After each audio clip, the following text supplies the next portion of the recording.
Denisova Cave sits high in the Altai Mountains. This is in Siberia. It looks like a normal cave, but it is not. It has changed how we think about human history. It holds secrets. Big ones. Secrets about who we are and where we come from. When people first dug there, they found old stone tools. They found animal bones. This was interesting. But it was just the start. The real surprise came later. A tiny finger bone. It was found in 2008. Not much to look at, just a small piece. But this bone held a huge secret. Scientists looked at the DNA in that finger bone. They expected it to be from a Neanderthal, or maybe an early modern human, but it was neither. It was different, really different. It was from a new kind of human, a human we had never known about before. They called them Denisovans, after the cave. This was a big shock. For a long time, we thought the story of humans was simple. Modern humans came out of Africa. They met Neanderthals, and that was pretty much it. But Denisova Cave showed us that picture was wrong, very wrong. Our family tree is not a tree at all. It is more like a bush, or a tangled net, with many branches joining back up.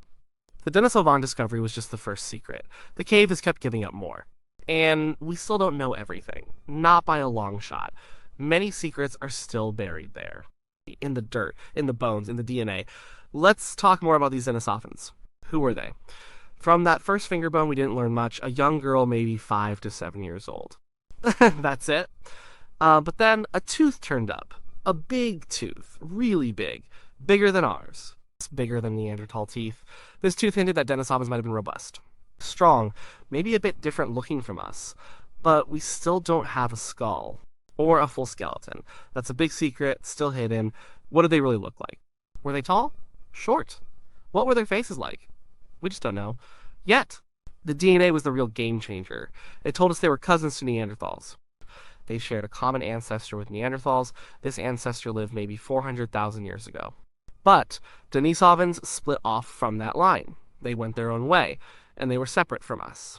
Modern humans, our ancestors. This means that at some point, there were at least 3 kinds of humans roaming Eurasia. Modern humans, Neanderthals, and Denisovans, maybe more. And this is where the story gets really wild. Scientists looked at the DNA of people living today, especially in places like Melanesia. That's islands in the Pacific. They found Denisovan DNA there, small amounts. But it's there. This means our ancestors, modern humans, met Denisovans and they had children together. They interbred, not just once, probably many times. This interbreeding is a huge secret that the cave helped uncover. It means human evolution wasn't about one group just replacing another. It was messy. And it was about mixing, about sharing genes. It changes how we think about us. We are not pure. We carry bits of these ancient humans inside us.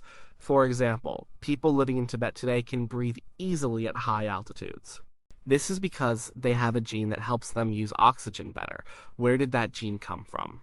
The Denisovans. It's a gift from our ancient cousins, a secret passed down through thousands of generations. It shows that these ancient genes weren't just random bits, they were useful.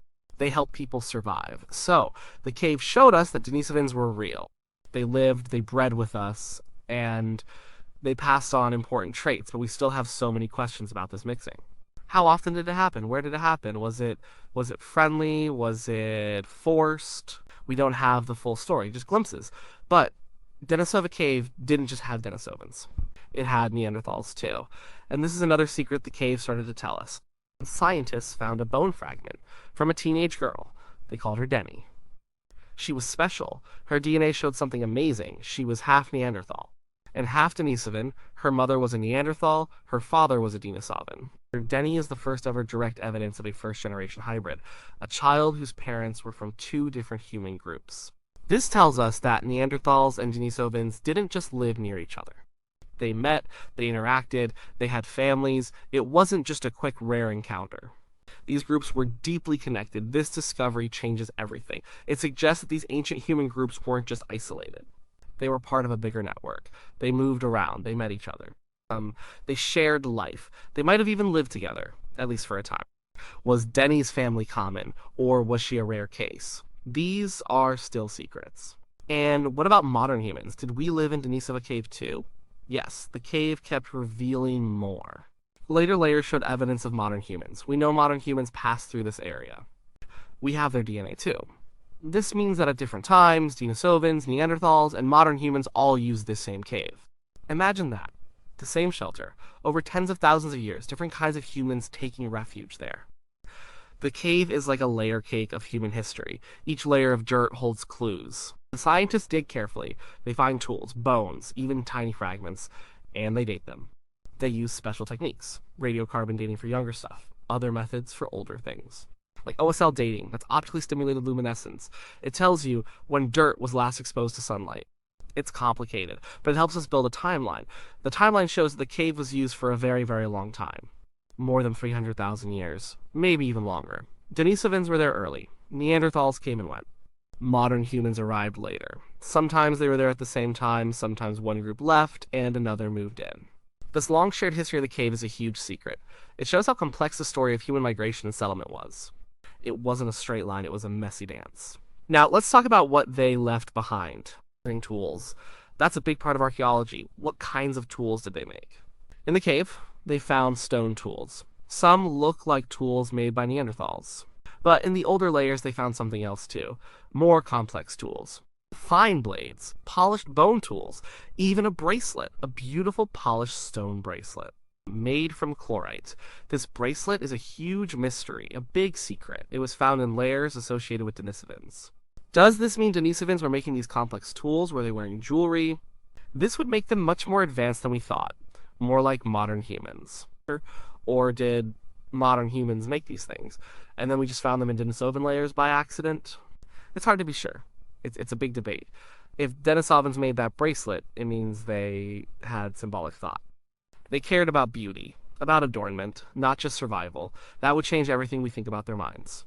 Their intelligence, but it is still a secret, a question mark. Who made these things? And what does it tell us about them? The cave also tells us about the environment. What was it like outside the cave? Scientists study animal bones. They look at pollen. They can reconstruct what the climate was like. Was it cold, warm? Was it a forest? Or open grassland? This helps us understand why people lived there, what they hunted, how they survived. The cave was a refuge, a safe place in a changing world. It was a home for many different groups over many different climates, but despite all these amazing discoveries, the biggest secrets are still out there. They are still buried. What did the Denisovans really look like? This is perhaps the biggest question. We have a finger bone, 3 teeth, a small piece of skull, a few other tiny fragments. That's it. We don't have a face. We don't have a body. Imagine if we found a full Denisovan skeleton. What would it tell us? It would show us if they were tall, like us, or stocky like Neanderthals, or something totally new. This is a dream for archaeologists, and it's still a secret the cave might hold. Where else did Denisovans live? We only know them really from this one cave, in Denisova Cave, but their DNA is found in people across a huge part of Asia. From Siberia to Southeast Asia, to Australia. That's a massive range, so they must have lived in many other places. Why have we not found their bones elsewhere? Is it because we haven't looked in the right places? Or are their bones just harder to find? Or did they just not bury their dead in caves like Neanderthals sometimes did? This is a huge secret. Finding another Denisovan site would be incredible. It would open up a whole new chapter.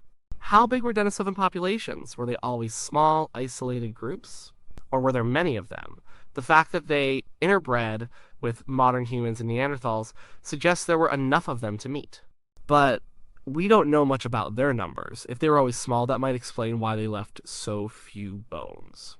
This is an important secret for understanding their evolutionary success and eventual fate. What was their culture truly like? Beyond the debated bracelet, what else did they do? Did they have art? Did they have rituals? Did they use symbols? We have so little direct evidence.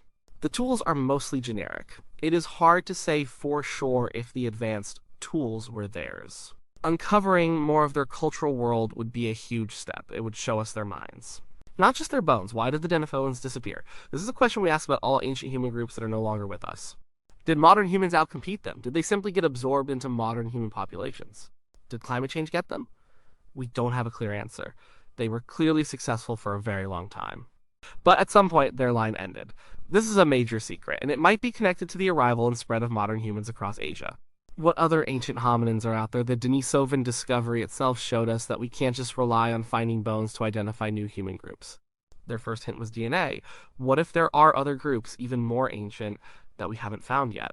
There are groups that only left a tiny genetic trace. The cave could hold more surprises. More completely unknown human species. It's not just about Denisovans, it's about the unknown unknowns. Scientists are not just sitting around waiting for more bones, they are using new technologies, like sediment DNA. This is amazing. They can take a scoop of dirt from a cave layer, and from that dirt, they can find tiny bits of DNA. DNA that came from the ancient humans who lived there. Even if no bones were found, this has already worked in Denisova Cave. They found Denisovan and Neanderthal DNA in layers where no bones were found. It's like a ghost whisperer for ancient humans. This sediment DNA is a huge step. It means we don't need a bone to know someone was there. It can tell us who was in the cave at different times, when they arrived, when they left. And it can help us figure out which layers are Denisovan, which are Neanderthal, and which are modern human. This helps link tools to specific groups. And that helps unlock more secrets about their culture. Another new technique is proteomics. This is studying ancient proteins. Proteins last longer than DNA sometimes. They can be found in tiny bone fragments, or even in dirt. Proteins can tell us what species a bone came from. Even if the DNA is too broken to read, these new tools are like secret keys. They are helping us open doors to the past that we didn't even know were there. The work in Denisova Cave is still going on. Every year, new bits are found. New analyses are done. The story keeps getting richer, more complicated, and more amazing. It makes you think about how little we truly know about our own past. Denisova Cave truly changed everything. Before it, human evolution felt simpler, more linear. Now, it's clear it was a complex story. With many players, many interactions, many forgotten branches, it shows us that we are not just the descendants of one pure line. We are a mix, a blend, a mosaic of ancient peoples, and that's a beautiful secret. The cave is a window, a small window into a huge, vast, ancient world. A world where different kinds of humans walk the earth together. Where they met, where they mated, where they shared genes, where they shared shelters. It challenges our ideas of what it means to be human. It tells us that our family history is much richer than we ever imagined. And the biggest secrets, the ones that will truly rewrite the books, are still waiting. Deep inside the cave, under layers of dirt, waiting to be found, waiting to be understood. The story of Denisova Cave is far from over. It's just getting started. And what it will tell us next, that's the ultimate secret.